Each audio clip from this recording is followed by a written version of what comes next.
Hi అండి, welcome back to house of MK. Friends, ఈరోజు నేను చూపించే రెసిపీ వచ్చేసరికి బ్రోకలీ అండి. ఇప్పుడు బ్రోకలీ ఫ్రై ఎలా చేసుకోవాలో చూసేద్దాం.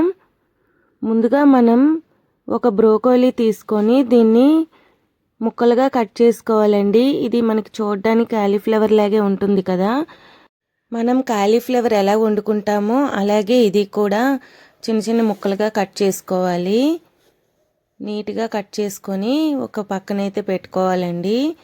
ఇప్పుడు ఇది మనం ఫ్రై చేయబోతున్నాం కాబట్టి ఈ ఫ్రైకి మనం స్పెషల్గా ఒక పప్పుల పొడి అయితే రెడీ చేసుకోవాలి.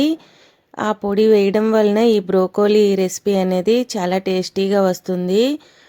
ముందు ఈ పొడి ఎలా తయారు చేయాలో చూద్దాం. ముందుగా స్టవ్ ఆన్ చేసుకొని ప్యాన్ పెట్టుకొని 1 టేబుల్ స్పూన్ వరకు మినపప్పు అయితే వేసుకోవాలండి. అది కొంచెం వేగిన తర్వాత దీంట్లో కందిపప్పు, ధనియాలు కూడా వేసుకొని వేగించుకోవాలి.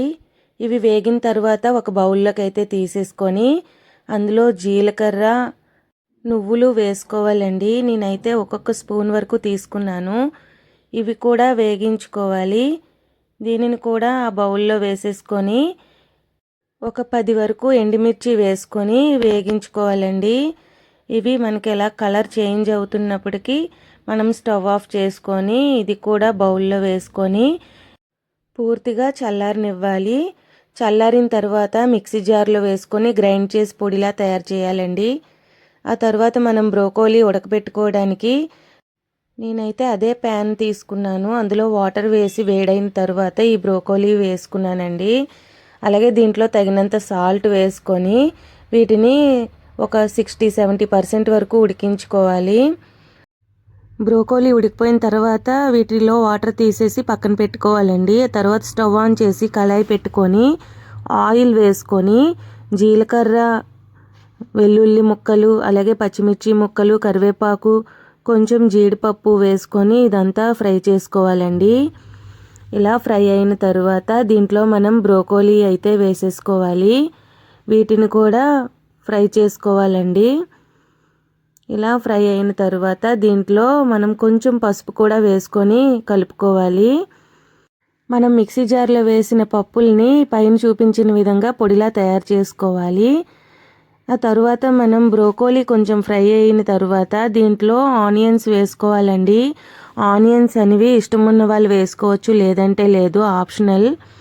తర్వాత మనం చేసిన పప్పుల పొడి 1.5 స్పూన్ వరకు వేసుకొని ఇదంతా బాగా మిక్స్ చేసుకోవాలండి.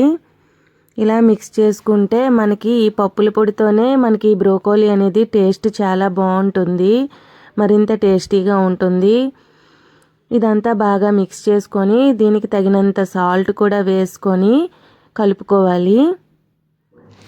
ఇలా కలుపుకున్న తర్వాత దీంట్లో ఫైనల్గా మనం కొత్తిమీర వేసుకుంటే మనకి బ్రోకోలీ అయితే రెడీ అవుతుందండి.